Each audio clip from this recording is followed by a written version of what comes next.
আসসালামু আলাইকুম। কেমন আছেন সবাই? আশা করি অনেক ভালো আছেন। ১ম রমজান মোবারক সবাইকে। আমি এদিকে সবকিছু রেডি করে নিয়েছি। কাল আর ১ম রমজানের ভিডিওটা অত সুন্দরভাবে ভালোভাবে আমি তো করতে পারিনি। আমি সাজিয়ে গুছিয়ে করতে পারিনি। এটার জন্য দুঃখিত।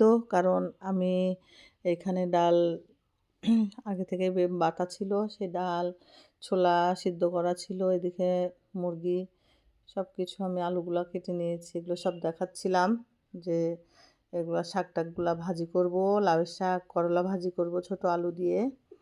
তো এত কিছু আমার সম্পূর্ণ বা স্টেপ বাই সবকিছু ভিডিও করা হয়নি। এগুলাও ভিডিও করা হয়েছিল না, ভিডিওতে তোলা হয়েছিল না। হ্যাঁ, ক্যামেরা ধরার মতো সেরকম কেউ ছিলও না। আমি ওরকম করে ভিডিও করতেও পারিনি। তো যাই হোক, আমি লাস্টে কী করলাম, সব কিছু একা, একা নিজে, নিজে সব কিছু করলাম। এইদিকে পেঁয়াজও করে নিয়েছি, এইদিকে করলা ভাজিও করা হয়েছে, এদিকে আলুর চপগুলো আলু সিদ্ধ করে ধনিয়ার পাতার চপ করব, সেজন্য ধনিয়ার পাতাগুলো সব ঠিক, ঠিক করে নিয়েছি। বেসন গুলাই নিয়েছিলাম। বেসন গুলায়ে তারপরে এদিকে বেসন এর ওই ধনিয়ার পাতার কড়াই চাপিয়ে দিয়েছি, তেলটা গরম হোক। এইদিকে তারপরে আমি ধনিয়ার পাতার চপগুলো আস্তে, আস্তে করে নিয়েছি প্রথমে। আগে ওইদিক তো ভাজি-টাজি হয়ে গেছে, করলা ভাজি করেছি, তরকারি হয়ে গেছে।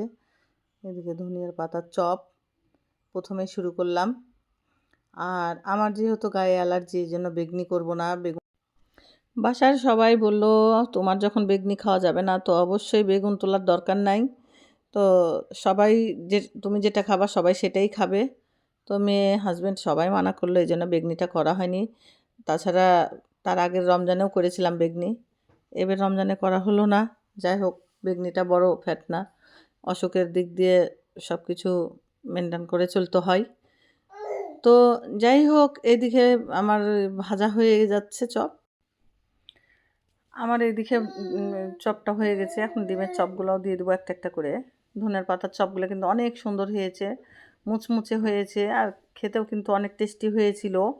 তো আমি এটা তার পরের দিন ভিডিওটা ছাড়ছি।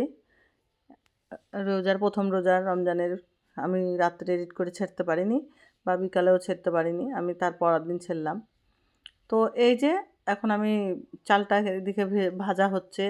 একটু বুট বিরিয়ানি আমার মেয়েরা পছন্দ করে। ডিমটাও ভাজা হয়ে গেছে। এদিকে ডিমের চপগুলো সুন্দর, সুন্দর করে ভাজা করলাম। দেখতে কিন্তু অনেক সুন্দর হয়েছে।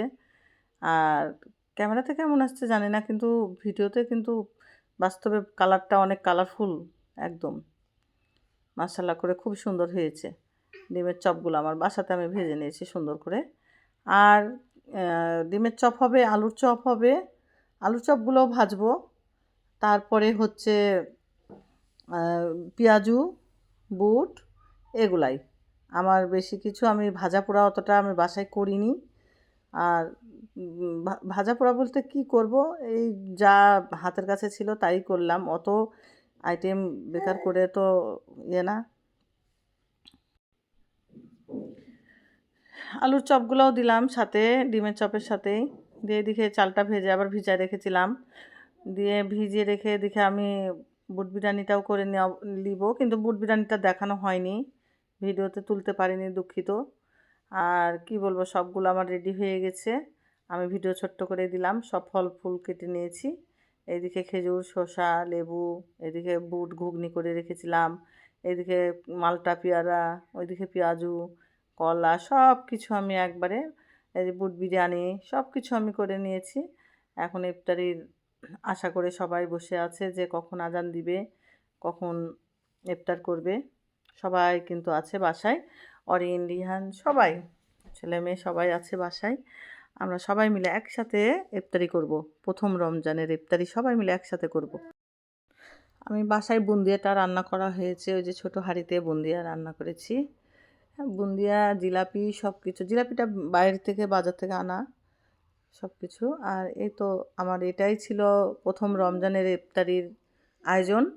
কেমন লাগলো অবশ্যই সবাই কমেন্ট করে জানাতে ভুলবেন না।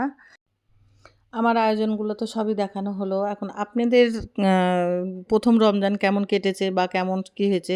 অবশ্যই শেয়ার করবেন আমাকে। আমিও যেগুলো করেছি সব শেয়ার করলাম আপনাদের মাঝে। যদি ভালো লাগে তো অবশ্যই পাশে থাকবেন। আর ভিডিওটা আমি এখানেই শেষ করলাম। সবাই ভালো থাকবেন, সুস্থ থাকবেন। আল্লাহ হাফেজ।